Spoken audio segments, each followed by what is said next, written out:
Bonjour. Funny story. I'm sure you can tell by the title what we're doing, but I'm still going to explain it to you like you didn't read the title. So yesterday I just wrapped up a project and wrapped up the filming for it.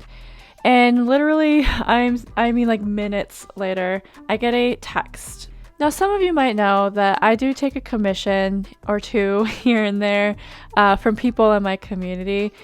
But what I want to humbly brag about right now is I like to consider myself as like one of the right-hand people, the on-call people, craft-wise, of some of the most important figures in my community.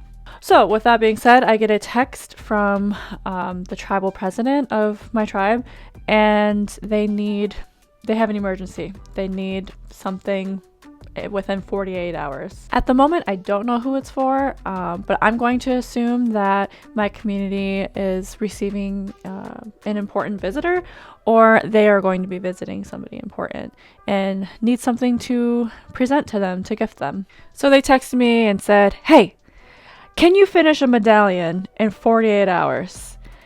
And so I responded saying, well, maybe if it's very simple. Us as Ojibwe people, we do have a style where it's florals on velveteen, which gives us room for doing something simple and it still being beautiful, right? It's beaded outlines of things onto a very nice material. I also factored in the fact that I couldn't really get any of the work for it done yesterday. It would all have to take place today. So after brainstorming together over text what the design is going to be, and me obtaining the materials needed for it, I decided, hey, let's film this. I think that this will be a very fun way to challenge myself and for you to have a chance to watch me slowly lose my mind. All right, so let's get started. Can I finish a medallion in a day?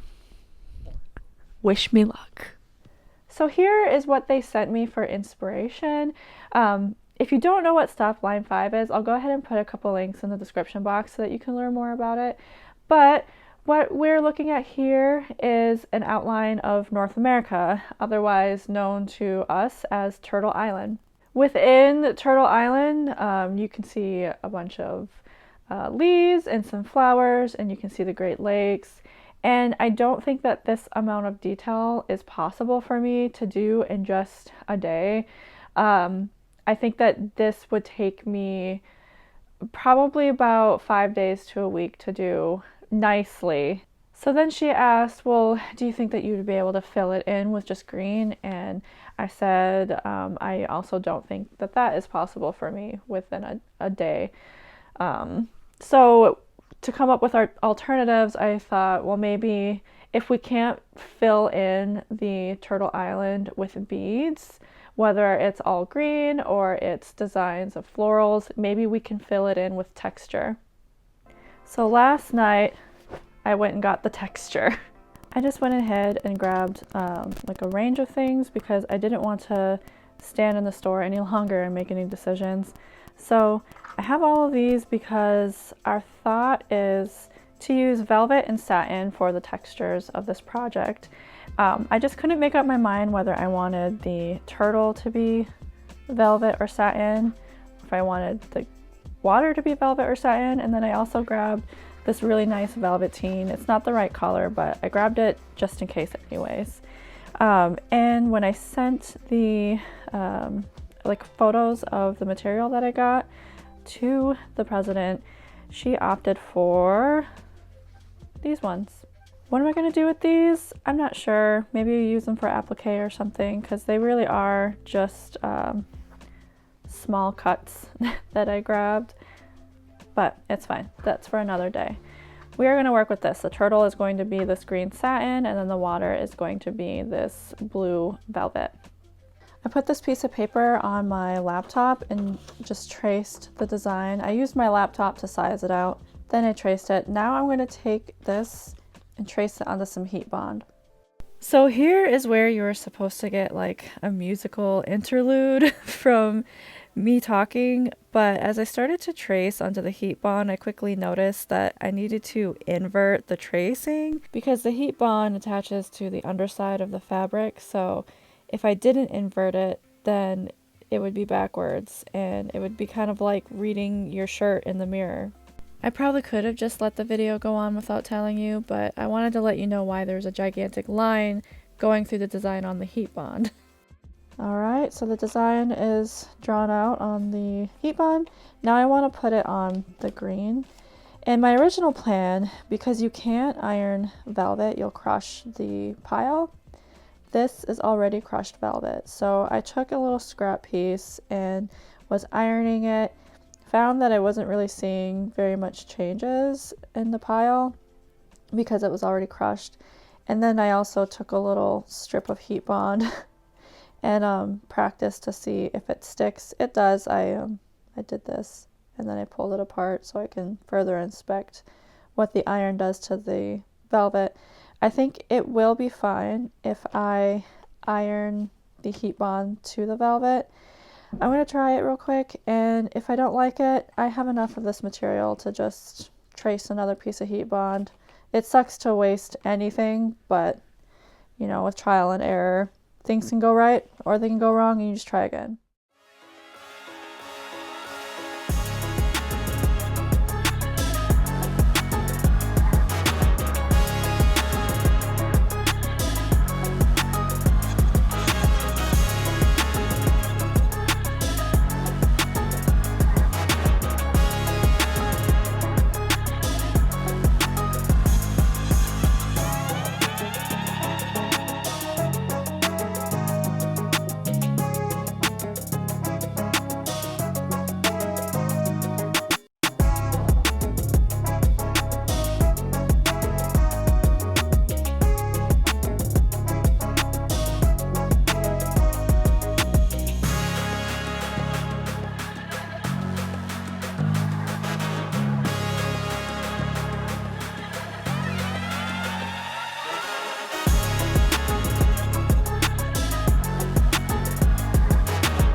And the tests. So I picked out a few different shades of green and blue that I have on hand, and I think I've already made decisions, but I just thought I would show you kind of my thought process. I do plan on beading the Great Lakes onto here, and so I dug out these 3 beads to sort of test out which one I thought would fit. I don't like this one because it's too dark. I think it kind of becomes hidden with this green, and maybe my room is just dark, I don't know, but I'm Xing that one out. And then it was between these two. This one I like how the shininess creates sort of like a wateriness to the beads, but ultimately I think that, I don't know, I feel like this one is a nice water shade as well. This one certainly pops out more though. So I think I'm leaning towards this one, but I think I'm just going to hold off until I get the outline done. And as for the outline, I have 2 different greens here. I do have a few more greens in my collection, but some of them are size 10, which I think is too big for this project. These are size 11s. And some of them are the luster type bead. I don't want to do luster or the shiny 2 cuts. Thought about it, but ultimately I think I just want to go opaque because of how much texture is in this project already. You know, the green is shiny satin, the blue is a velvet. I think sticking with the green being opaque might be best. which might also be a good practice for the Great Lakes. So maybe we'll stick with opaque for all of the beads. I'm not sure. Either way, because of how many little pieces of land there are, I think I'm going to stick with the darker green.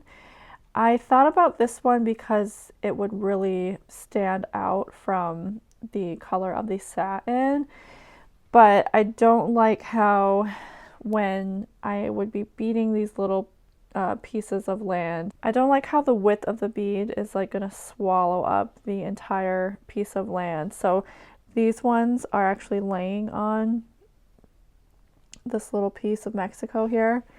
And yeah, I just think that it would look a lot better and fit in with the rest of the land if it did blend in slightly. I do have what some crafters might call like the too much gene at times, and I'm feeling like this is a little plain to just outline and then have the lakes and the two different textures. So my next thought was, well, if I do have time, maybe I could try and do some little leaves or flowers within. But it's already noon and I haven't started beading yet. So if I don't have time, I think I'm going to make up for this plainness by lining the outside with like a full wrap bead edging. Maybe I'll use all these different blues to do that. I don't know. I'm not there yet. Anyway, I'm going to get started on this lining. I forgot to say that what's nice about today is I am working remotely from home today and I am in a virtual conference. So I'm going to bead and participate in the conference today. I'm going upstairs to the comfy couch.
All right, here we are with the time constraint. This is what I got. This is the outline. You can see the different fabric textures. The next thing that I'm going to do is put on the lakes. By the way, it is 4 p.m. That's where I'm at right now. I do have to take breaks from this frequently today because I am working. I am on the clock. So I had to take quite a few breaks from this to do work and not just sit in on my conference, which is still going. But anyways, I ended up cutting out the lakes from this thing instead of trying to find it on my own. And yeah, I don't have my pens up here right now, so I guess I'll just maybe hold it there, and I think I'm just gonna bead right through the paper. And once I finish beading these legs on, then I'll rip the paper off. By the way, I did settle on the opaque beads to match the opaque green beads.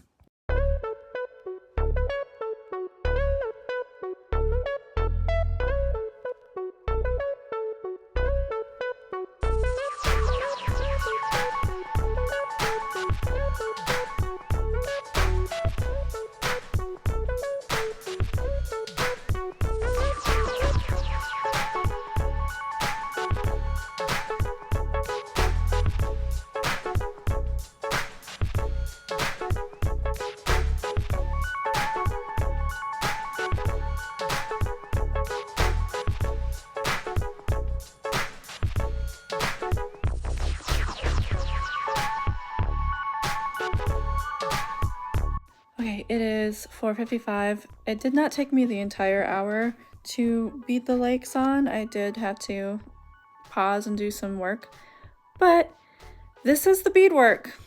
I keep staring at it like I feel like more needs to go on it, but I have to just keep reminding myself that I only have a day. This was agreed upon, and I'll make up for the lack of beads on the front with that full wrap stitch, and hopefully that really dresses it up.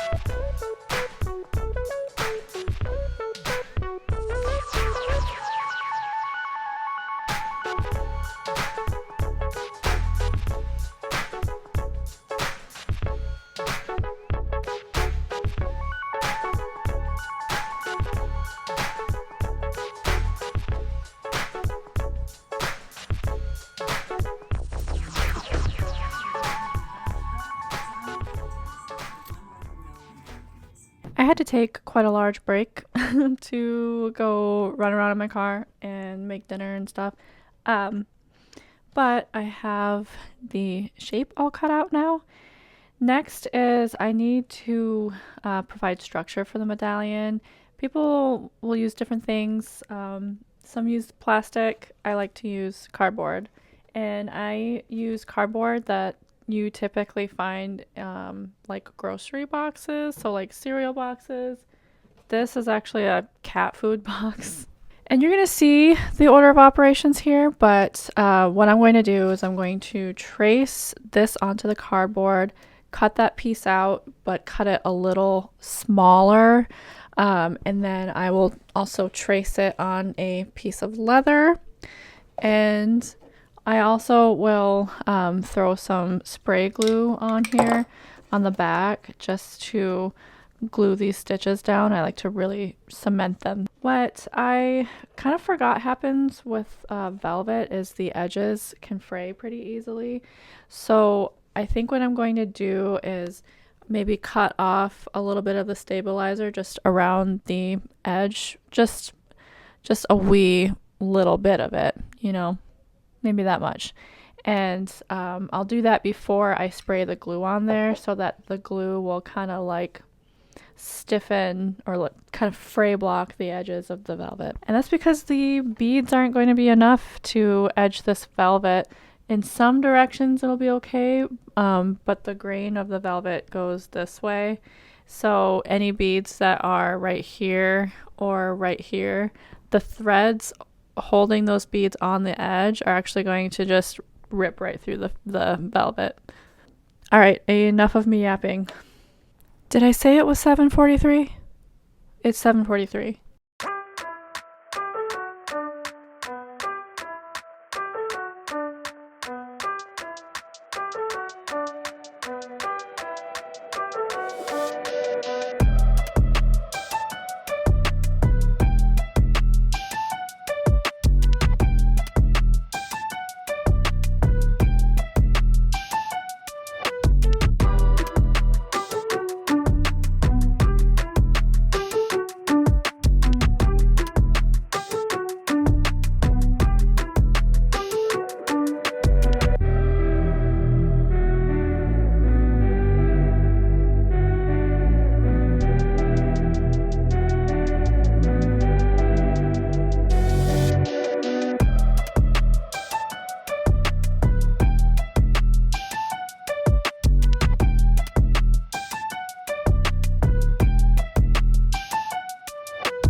It's 10 o'clock and I'm halfway through.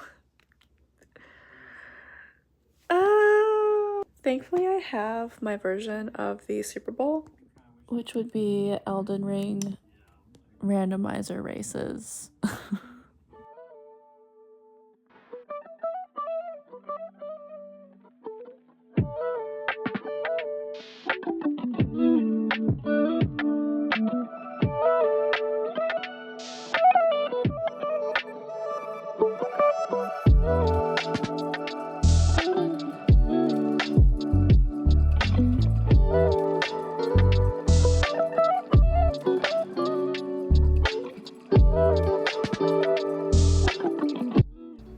So it's 11:30 and I just got done with the edge of this, and I'm taking a quick Italian ice break before I get going on the necklace part.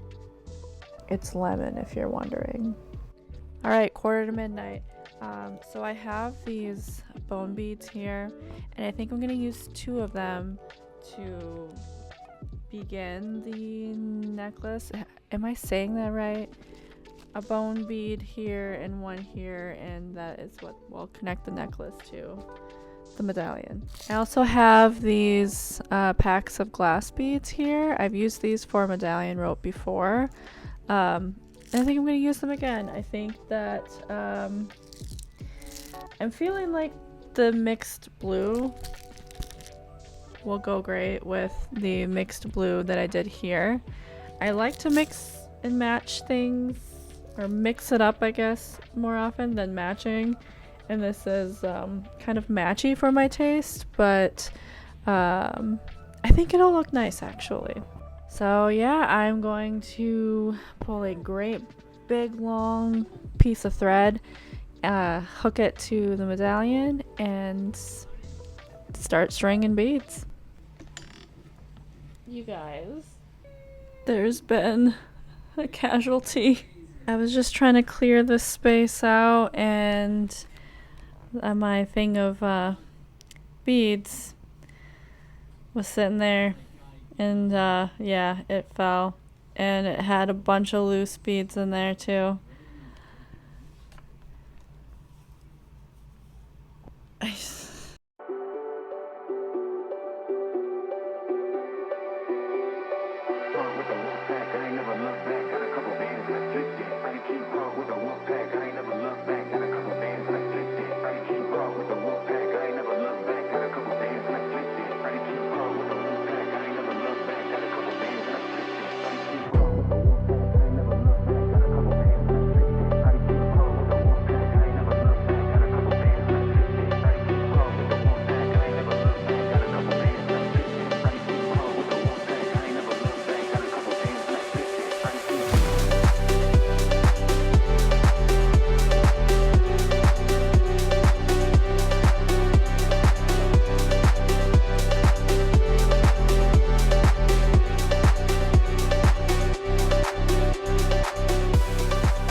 It is 12:18 a.m. and I finished her. I made the deadline. I did it. I made a medallion in a day, and I'm currently delirious. Thank you for joining me on this. I am going to take a few videos of this and then go to bed. Sorry for this really lame exit. I'm tired. But that'll be it from me today, y'all. And I'll see you in the next one. Bama Pig Wapman.